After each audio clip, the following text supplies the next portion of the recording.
There is stability. Everybody is seeing it. Those who are assessing us, who had already downgraded us, are saying we are picked up. Is that not something? So, you see, because of those challenges, we had an economy that was struggling. Yet you have needs. Let me give you another example. If you want to know that things have not been easy in this country. My friend, we are collecting, last financial year, we collected 2.4 billion. Let's call it 2.5 because it was close to 2.5. Trillion. Trillion, not billion. Trillion, 2.5. Out of that, 1.1 trillion is going to debt service cost. We are servicing our debt with 1.1 trillion. That leaves you with only 1.4 trillion max. And our salaries today, the salaries of national government staff that we all earn, those of us who are working in public service, we spend 80 billion per month. That is 960 billion per year. From 1.4, you are remaining with only 400 and something, about 440. The counties, my sister here, they are shouting at us. We are underfunding them. Yet we gave them 415 billion. It looks a lot, but ni kidogo ukiangalia mahitaji ya counties. And by the way, I am a strong supporter of devolution. And I know we should fund counties much more. 415 is not enough. But for the sake of this discussion, imagine the 440 that Mbadi remained with, nimepeana 415 to counties. Sasa imebaki ngapi? 25 billion. 25. That is what goes to development. That is what goes to when DCC want to put fuel in his car. 25, the whole country. Yeah, just it. So, and that is the money we need to give you for capitation in schools. That's the money that we should give for help. So for us to develop this country, we go out there to borrow money. So we have only two choices. To tax you more or borrow more. Those two choices are closed. Borrowing more is not an option now because every country is inward looking. America is America first. Europe is looking for how to survive. America has left them. Russia and the EU is threatening the existence of Europe. Will they think about their security or to give you money for medication and for capitation in schools? There is no money out there. America does not have it. Even China does not have free money. If they have to give it to you as a cost. Europe does not have free money anymore. So there is no money to borrow out there. If you go for borrowing Eurobond, the prices are there. The interest rates are high. Taxes, you have been taxed mpaka hapa. Kenyans don't want to hear of taxes anymore. Ama namna gani? So what options are left? Nyinyi mnasema, mziuze our sets. How will we develop our roads? How do we do that, JKIA? Kenya is one of the worst airports in the region, and we are the leading economy. We are the biggest, largest economy in East and Central Africa. A tiny economy like Rwanda has developed their airport. We are almost losing our logistics hub status. The UN, which gave us a logistics hub status, will take it away with consequences because we cannot develop JKIA. My friend, that airport must be developed. It must be modernized. We must look for money. Hii maneno ya kuweka KPC kama souvenir, tuachane naye. KPC is not souvenir. It is our set. Once it has matured, remember in 2009, Kibaki government, the cabinet of Kibaki had approved that we should privatize KPC. Siasa ndogo ndogo ikachezwa tukawachana na hiyo. Maybe it was waiting for Mbadi to come. We privatized KPC. People are complaining. Is this the first time we are privatizing assets in this country? Kenya Re was privatized. Kenya Commercial Bank used to be owned by government 100%. Kibaki government privatized it. Safaricom, we used to own it 100%. Moi released 60%. 40%, sorry. Kibaki government released 25%. That is 65. That is why today we have 35. When we want to release 15%, noise. Why? Is it because it's Mbadi who is in office and not Kimunya? When Kimunya released 25%, why didn't you make noise? Uhuru did not release any. That is why we have these debts today.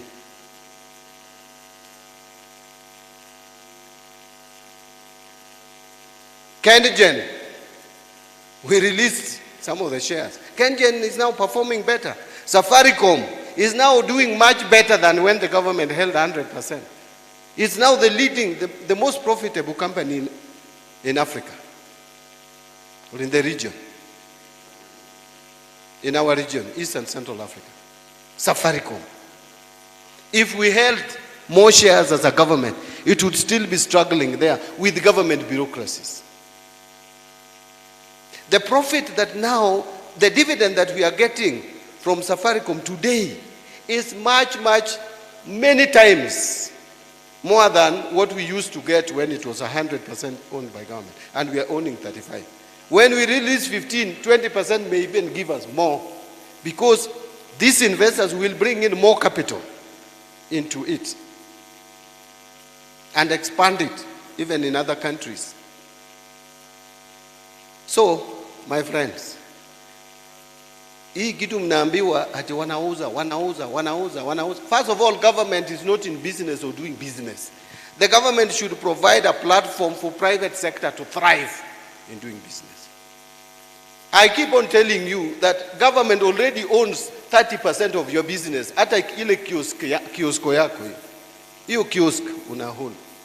We have 30%. And you pay us first before even you pay your staff. Ile pesa unapeana serikali, before you pay yourself unapeana serikali tax, whether you like it or not. So we don't need to struggle with you over dividend.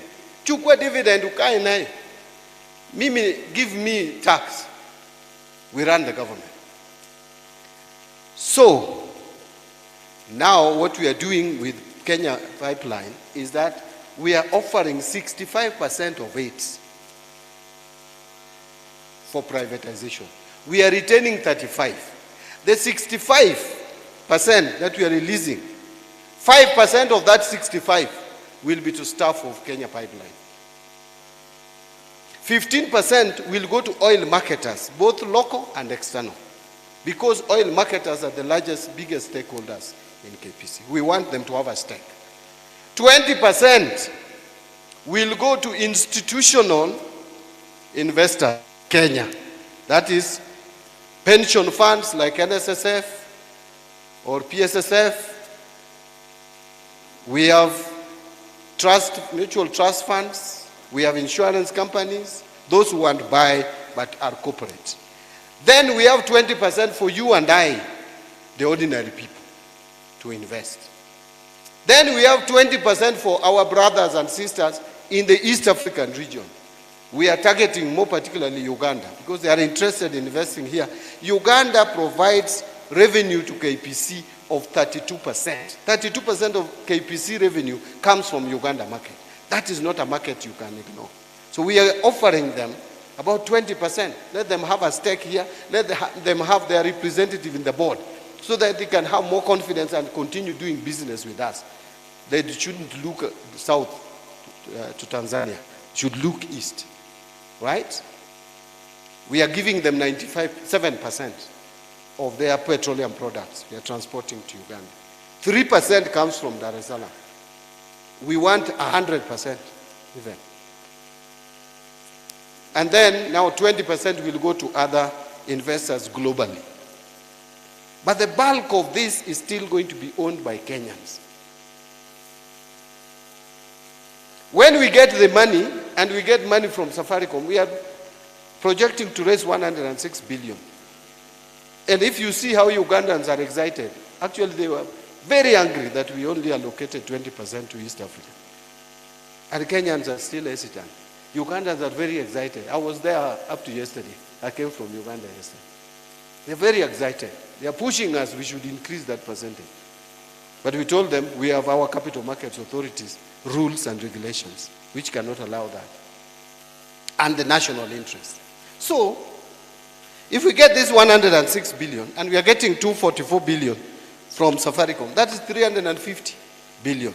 We will put this money in the National Infrastructure Fund. We are not going to use it to pay salaries. We are putting it in a fund that is going to develop commercially viable national or public infrastructure projects. Let me move to conclude. So what happens? What happens is that we will not tax you more. What happens is that we don't want to take excessive loans in going forward. But we will not tax you more. In fact, we are thinking now of reducing taxes. So let me announce this here, that we have agreed with His Excellency the President that low-income earners in this country should be given a reprieve.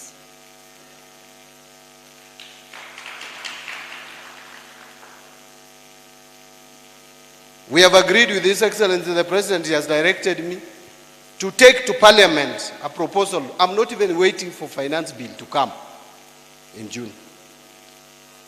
I am taking tax laws amendment bill to Parliament. Once Parliament resumes, we are preparing that bill, take to them to approve so that any Kenyan, and by the way, how many Kenyans are salaried? About 3,065,165 Kenyans. Out of these 3 million, 1.5 million Kenyans are earning 30,000 shillings and below. 30,000. 30, like this. Mheshimiwa, just look at your salary and mine. And imagine that someone who is earning 30 and myself, that government is coming for our money, both of us. So we have said government should come for my money and leave the person who is earning 30,000 alone. So any Kenyan, if this law, and I'm sure, I don't think there is any mad MPs in Parliament who will oppose that. Anyone who is earning 30,000 and below in Kenya should not pay as you earn. You pay zero. And then there's the next bracket. We are reducing the tax rate for those who are earning between 30,000 and 50,000. We are reducing the tax rate because already if you are earning from 33,000, you pay 30%. 33,000 going up, you pay 30%. We are reducing that also, that bracket between 30,000 and 50,000. So you only pay 25%. We reduce that by 5%. So those who are earning 50,000, first you will benefit because your first 30,000, you pay zero. Then the next 20,000, you pay 25%.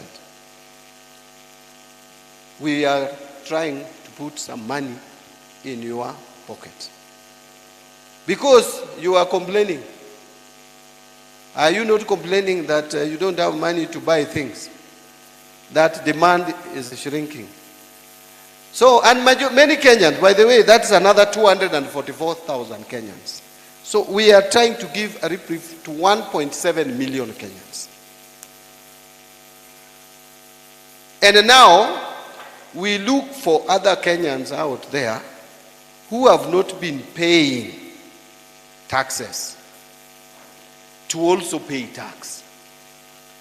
If you know you are making 100,000, just because you are not on payroll, you want to always run away with 100,000. Yet, you are also using the roads like that salaried person. Are you not being unfair? So, the other people, and we will come to you, softness. Taxation is not military. So Kenya Revenue Authority will just use the system. Wakikuona uko mahali na utaki kulipa tax, they will tell you, we have seen you. We may not go back, but start paying tax.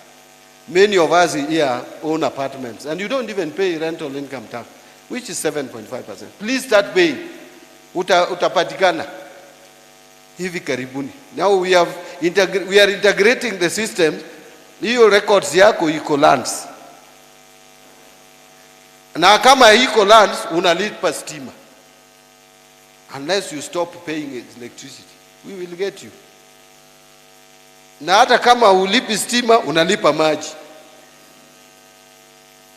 Na kama unalipa stima, si unalipa stima kwa nyumba, either unaishi ama rental.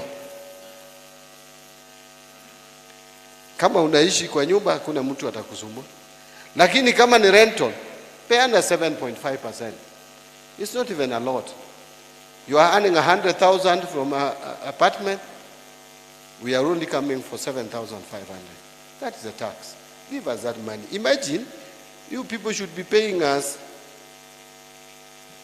between 82 billion and 100 billion, and we are receiving only 17 billion. The rest of the burden, you leave to a teacher who is earning 30,000 to carry that burden for you. Na wewe unapata rental income hapa, yale, ingine, in a month you are getting 300,000. Unakula yote. Na mwalimu ana earn 35,000, payslip ikirudi ni 12,000. It is not fair. So we are telling these people who are earning 30,000, nyinyi tunawaondoa. Wacha wale wanapata pesa mingi kama Mbadi, tulipe hiyo ushuru. If anything, hiyo salary napata sini yenu.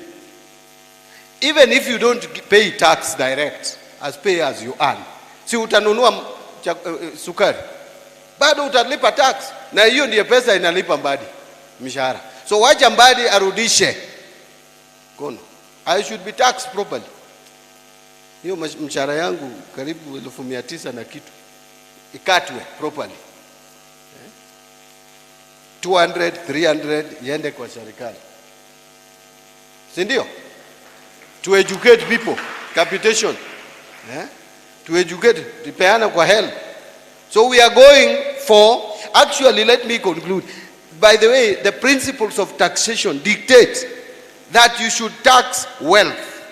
Number 2, kama pesa haijatosha, then tax income.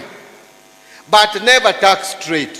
So we are trying to avoid taxing trade and reducing taxation on income, but tax wealth.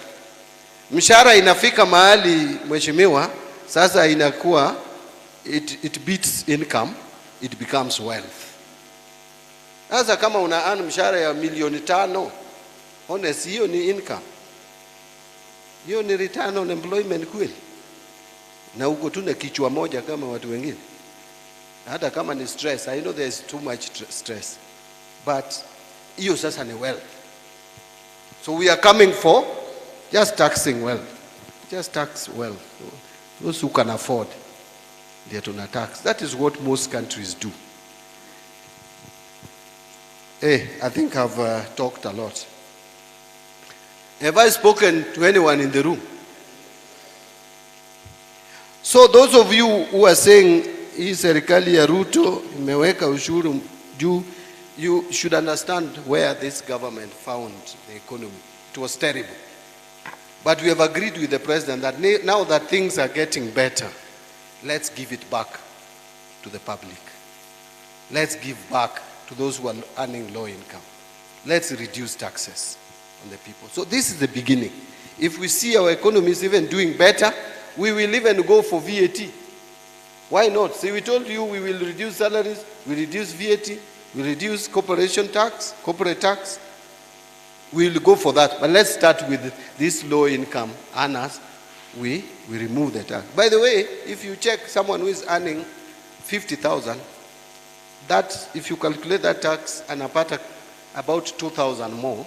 If you go to the bank and you find you have earned 2,000 and more, so, to someone who is earning $1 million like me, that's nothing, isn't it? But to person who is earning 50,000, it is a lot. Ama namna gani? So that is what we are doing.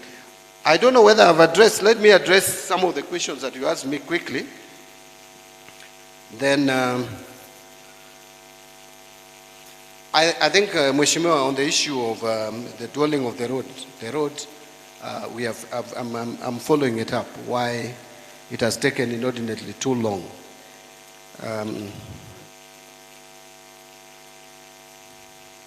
We are intentional.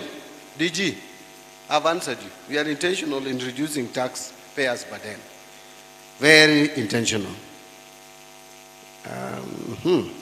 I think I've addressed health issues and addressing student finances to reflect on inflation. I've just told you that we are likely to put more budgets under higher education loans board and even on the scholarship.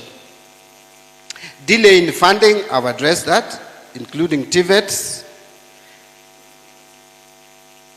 Increased levy on spare parts. This we may need. Please put forward this proposal that you are asking us to reduce levy on spare parts for motorcycles.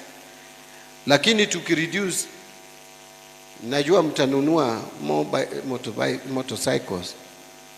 Tafadhali, you also behave well. Wacha kutumaliza bwana. Motorcycle riders, I don't know, many of you are not even going for training. Mnabeba watu, mnatuangusha. People, the money that we spend in our health facilities to treat people who are involved in the accident is too much. So talk to your members, but the government, I agree, must come in strong to bring order in our public sector space, transport space. And give civic education, I agree. What plan? I think, Wycliffe, you asked me plans. I've told you, it is you to suggest what you want to be done for you. Then we look at our budget. Leonard, we will follow up how the funds channeled through council is utilized. And I know there was a proposal to have a location for medical to persons living with a disability. I'll check if there's a specific line with SHA on this. And of course, education. I think that's it. Registration of PWDs. I have noted. In summary, I sat here and I took notes. I did not even trust my people. I was writing myself because what I write with my hand, with my pen, it's easy for me to understand what was actually said as opposed to what other people write for me. So I want to stop it there and request you that we take maybe 3 questions, 3 burning questions. Hey. But when I give you, it's 1 question and it is 30 seconds. Now, umalize. Don't build a story. I am sharp enough to understand you quickly. I'll start with the lady at the far end. Wangapi wanataka kuongea hapa? Now, my friend, you are intimidating me. Give it to him after that. Because you are standing, the rest are sitting. I'll give MCS after 2 or so. Wacha niende nyuma. You know, if you laugh with me, I'll give you chance. Now, your teeth is wide open. Your mouth is wide open. Wewe, umeshinda huyu. So the guy who has laughed with me, no, the gentleman. I've given the lady, then you, then him. Yes, go ahead. All protocol observed. Good afternoon. Good afternoon. My name is Barbara Simiyu, a student at Meru University. Kindly pull your, put microphone. Sorry. Yeah. My name is Barbara, a student at Meru University. So I'll start by appreciating Honorable Mbadi for the good work he's doing for the public participation as enriched in the Constitution of Kenya 2010 and the committee at large. So my question is, for a youth who has a company, how can he or she access the government tenders, given that out here we are being told that only people in government can access shares? Thank you. Did I get the question? Although you people are clapping, can you repeat the question? Am I the one who is slow? Okay. Because everybody is clapping and I didn't get it well. Okay, my question is, for a youth who has a company, how can he or she access government tenders, given that out we are being told that only people in the government can access government shares? Tenders. Government tenders. Those who? For youths who have companies. Yes. How easily can they access government tenders?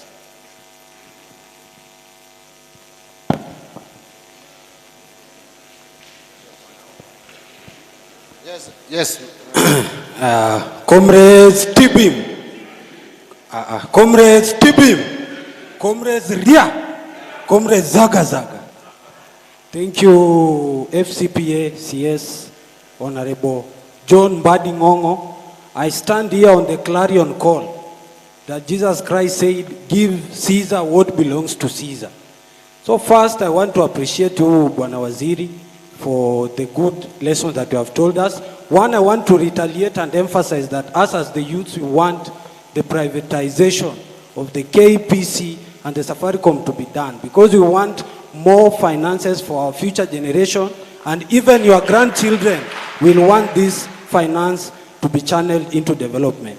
And secondly, Bwana Waziri, you know, as you said, the budget used to be as sacred as the Ark of the Covenant, but now you are engaging us, and we want to thank you for that. Lastly, Bwana Waziri, before I sit down, I have comrades here that I worked with who are not on the list. Comrade Mko, about 50, Bwana Waziri, ukitupanga hapo comrade waziri asikuje, comrade alale njaa, tutakuwa tuko na shukrani.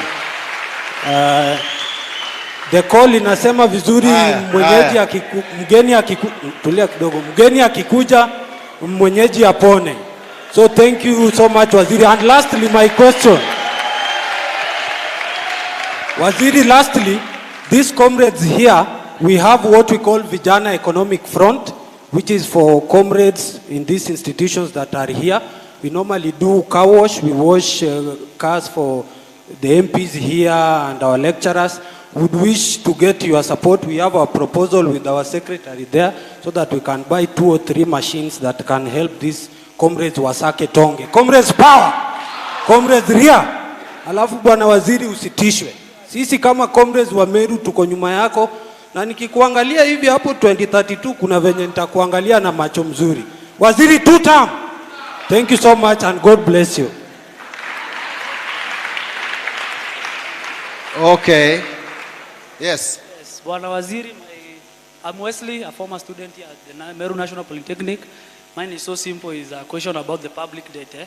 So I'm not convinced and have not understood well why we still need loans like the one you got from the bank from China the other day.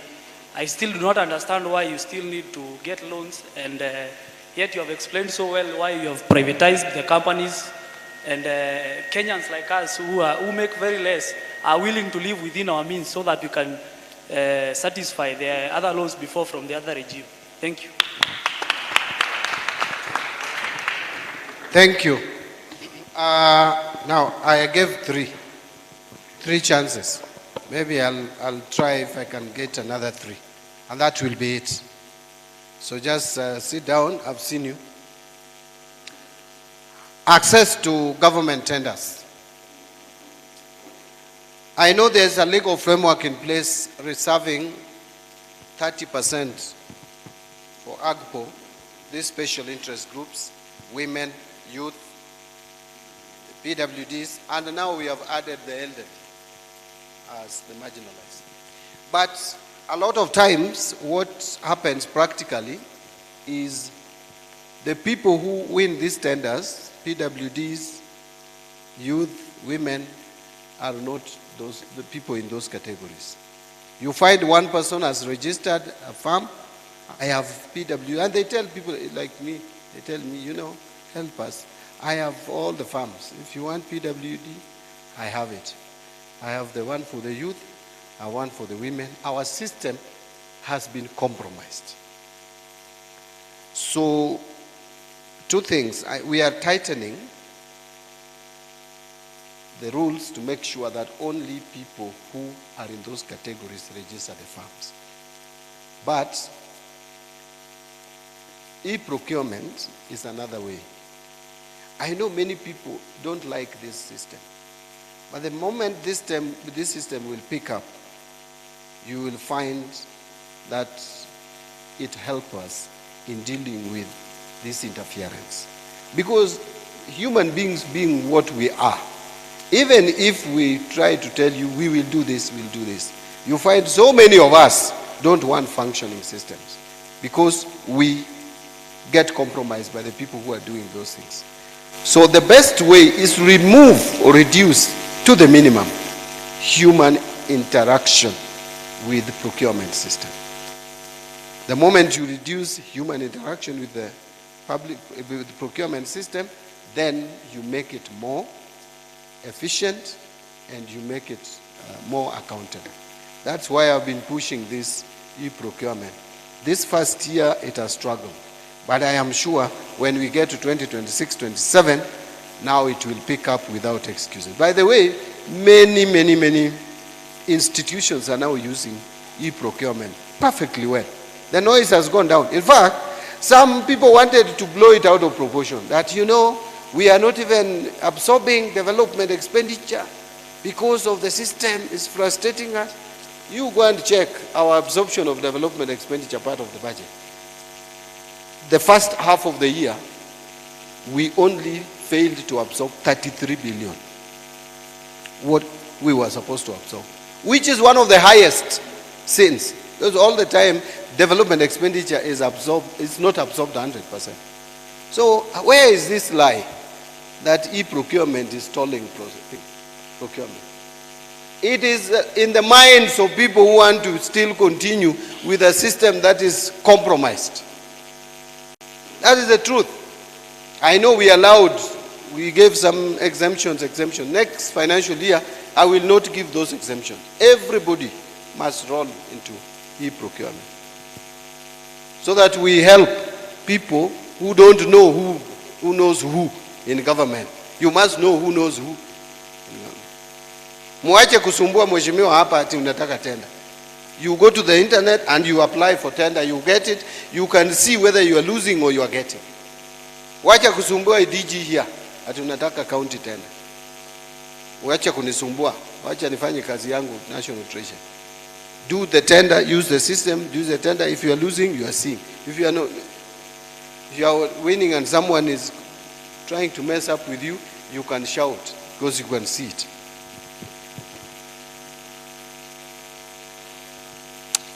I think my friend the two gentlemen refused with their names. It's only Baba who said her name, but it's okay.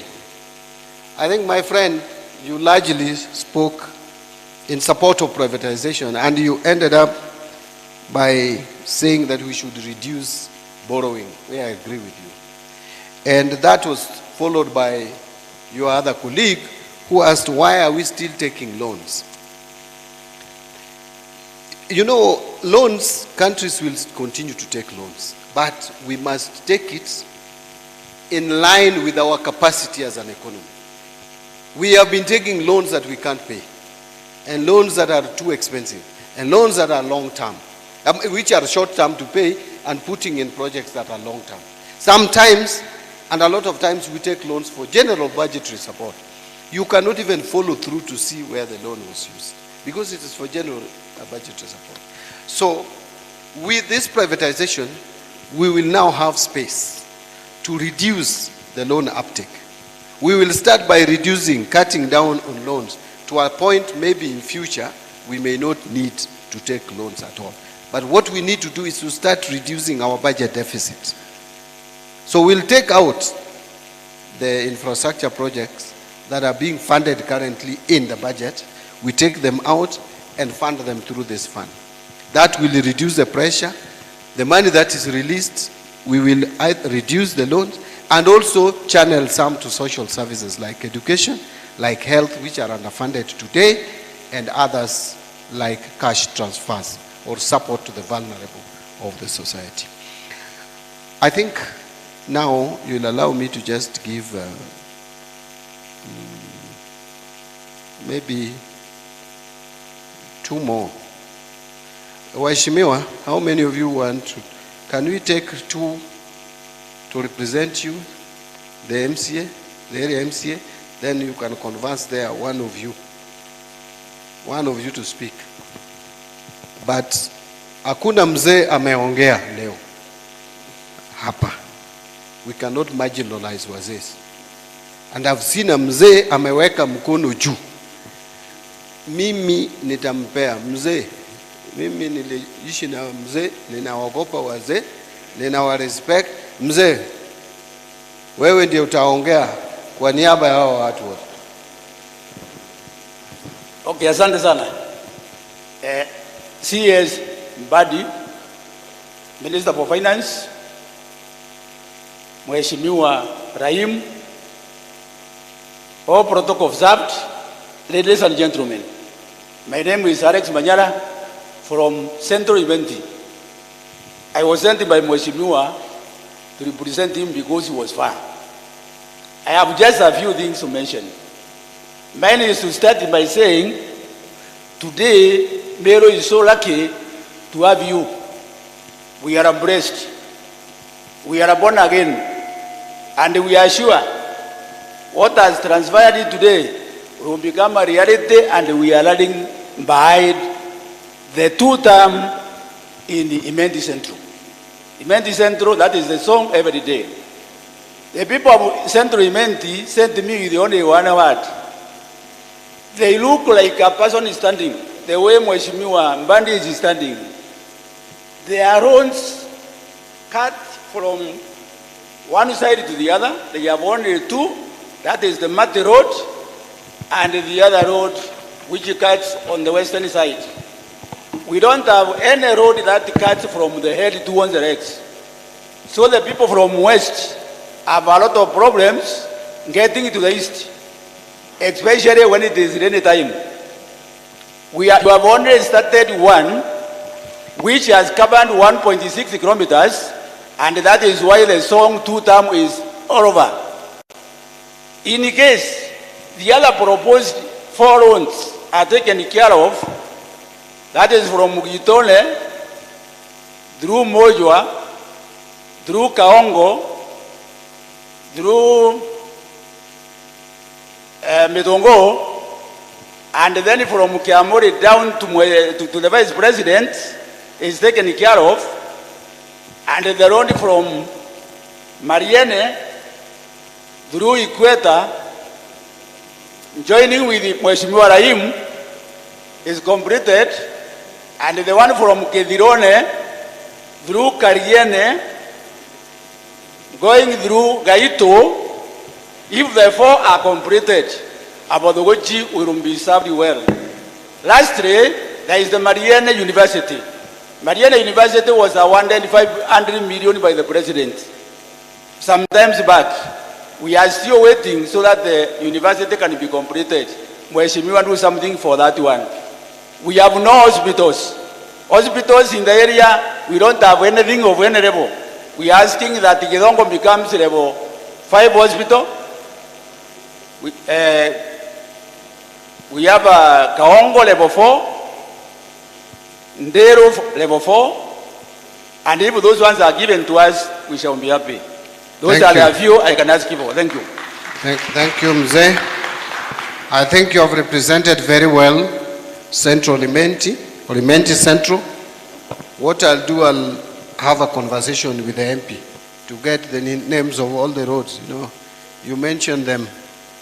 I was struggling to catch the names, but that I will discuss with the Mheshimiwa. Can we now listen to the two MCS?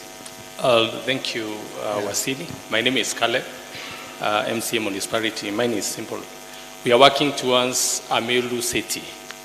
And my question was, what are you doing from your hand, maybe to help the county government towards the dream of achieving the Meru city? Because we know the equitable share that you said it was from 405.1 to 415, that is across the counties.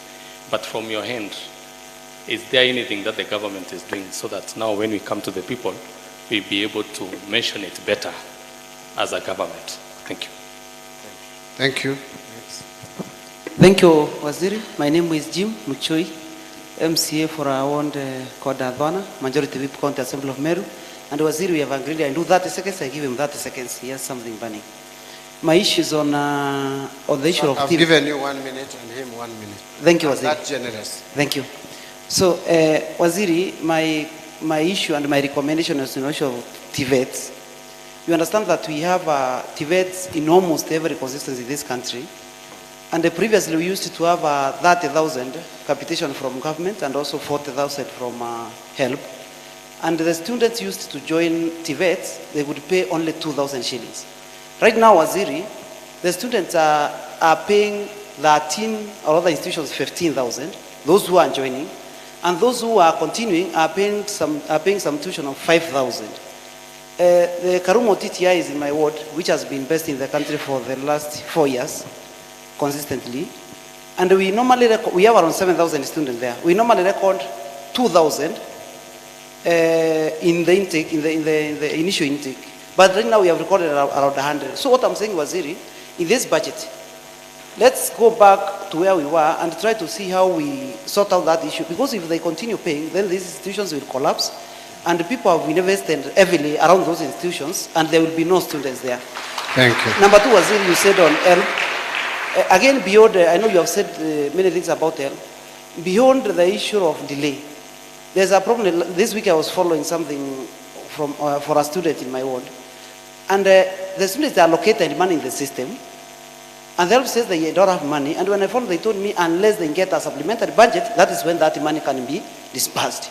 So when the money is allocated in the system and the parent knows that the students have been allocated money, wazazi wanajipanga vingine wakijua pesa itakuja. And then that money disappears. It also brings a lot of problems. Finally, Waziri, in this budget, let us concentrate on finishing the incomplete or the stored project. Thank you so much. Thank you, Waziri and members present. My name is Makasi. I'm the chair budget and appropriation. So I need them to speak out on Mbadi about Kazi Maju. Kazi Maju mostly that encompasses those who qualify with the technical skills. So I want you to incorporate in the budget money for this, because when I reach out to the agents, they want us to pay like 240,000 when there are jobs. These students can be able to raise money to get passports, but they cannot raise money for the agents. So I want you to consider in your budget, please appropriate money in the budget to help them to get air flight tickets and to pay the agents. Thank you. Thank you. Ladies and gentlemen, I think we'll agree that we can end it there, because we have overstretched it. Na tujakula. So I think we need to end it somewhere. I think the reason why TVETs are now struggling is because of the expansion. The TVETs were not as many as they are now, and we are still expanding, which is a good thing. So what we may need to do is to look at our priorities and see how to allocate more resources for TVET. Again, bear in mind that we have limited resources. Unless you want us to take more, which I don't want to agree with. So we will add money to support TVET education, but it may still leave us with a gap. So we need to check how to reprioritize. But I've taken note that that is a valid concern, that we need to allocate more resources to TVETs. And I can't agree with you more. We need to complete the incomplete projects before now we start new ones. Kazi Maju, yes, there is intention to allocate some money. Actually, I think we may allocate some money, even in the supplementary budget, to support that initiative.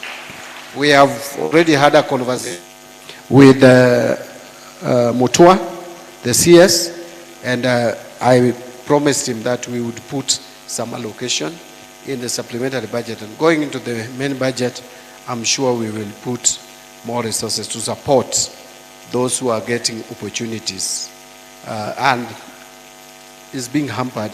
And you know, these ones are better, because if we don't do this, then we are creating opportunities for those other people with bad intentions who are taking our children to Russia in the name of helping them. It's a very sad thing.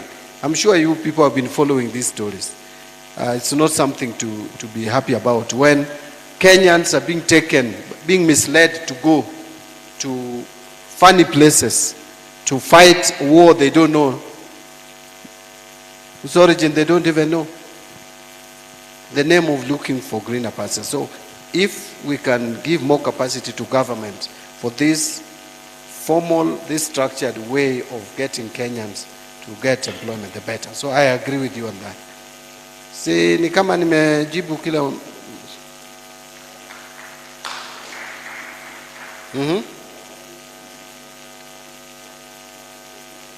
Yes. Yes. For the interest of time, my name is Elias Murega Julius. I'm the CEC in charge of youths and sport. And I'll go straight to the point because my boss, I believe, had spoken much. Mimi ndio tulikuwa napanga hii kazi na Osborne Yogo is my friend. To the point, can you confirm, Waziri, about Kenoru Stadium? Kwa sababu Kenoru Stadium, as the people were in sport, hiyo uwanja saa hii ni dry. Now, there are a lot of things that have been said before, and it is now under Sport Kenya, na bado haijafika kiwango as per the MOU we had with the county government. Number two, there is the narrative imekuwa ikiendelea na wengi wameona kwa social media. Can you confirm why is it very hard about the bursary being brought together, watoto wasome for free? Kama it's possible, ama ni nini na kuangwa shida? And finally, the cost of implementation ya project inakuangwa very high. What I mean is a project ya 1 million, for example, in either national ama county, lazima iwekwe 16%, tukiweka profit margin ya 20%, administrative ya 5%, ile inafikia mwananchi inakuwa ni kitu kidogo na wanaona ni kama serikali inawaiba. How can you reduce the cost of implementation through a policy framework? Asanteni sana, and may God bless you.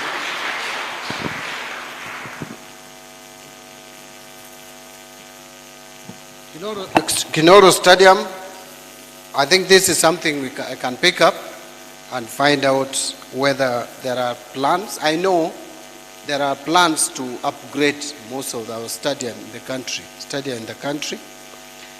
And you know, again, the sports fund has been misused over the years. Misused completely. People were doing funny things.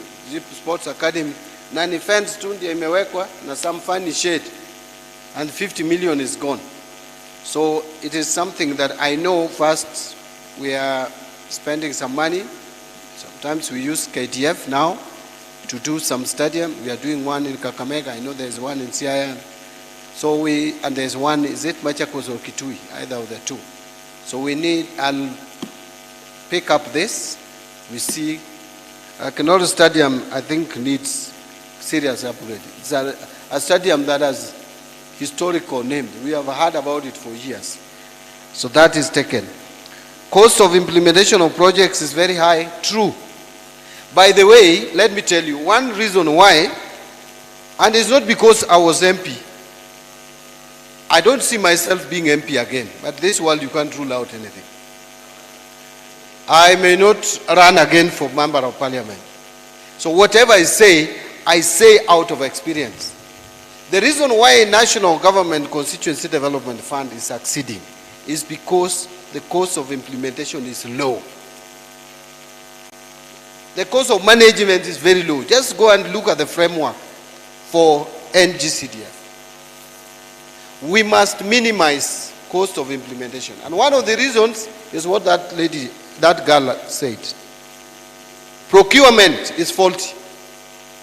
In this country, we do 1 kilometer of tarmac road at over 100 million. Why? Why? Because our engineers, our procurement officers, our accountants, those are the culprits. This country, there are criminals in these areas. I will tell you where criminals reside. Criminals reside in the accountancy profession, where I belong. I want to start with that, so that other professions don't come for my neck. Accountants. There are so many criminals among us. You leave accountants, you go to another category called engineers. Engineers estimate. Hey, if there is anything sinking this country, is this so-called engineers estimate. Then you go to procurement. Procurement hapa, hata sisi tulifanya makosa mheshimiwa. We go and say the lowest evaluated bidder. Not even lowest bidder, evaluated. So how this evaluation is done? Procurement. Then another category, lawyers. These four professionals, if we change these professionals and we start behaving well, this country will develop. But these four professionals, groups, categories, accountants, procurement, engineers, and lawyers. Hapo ndiye kuna shida. If you belong to those professions, know you are the person who is putting Kenya where it is today. So we need to reform those professions, beginning at individual levels. Lastly, ni maneno ya basari. It is a valid proposal. Members of Parliament through NGCDF, 40% of NGCDF is for bursaries. Women rep, bursary iko hapo. Presidential bursary iko. Counties wanapeana bursary. If we could be clear in our minds that we want to help give free education to our children, and we forget about these people running around with forms all over the place, kujaza na kucheza siasa. Niko na checks hapa, so and so kuja, alafu ninaenda nyumbani when I'm very satisfied that today nimecheza siasa. Hiyo ndio inaleta shida. We could surrender the money, but will the money be surrendered? Have that conversation. No policy decision has been made whether we are merging the bursary funds. Because this is a conversation that I alone cannot make a decision on. Our MPs are here, the executive is there, all the other participants.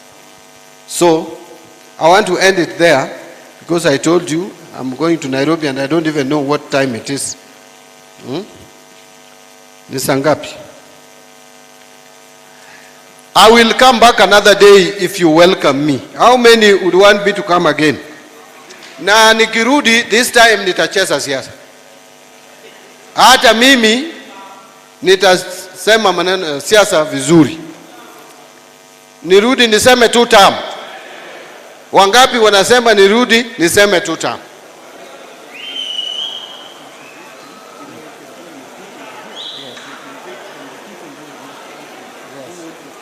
Yeah, so those who will be, there are people who can speak after we'll have left.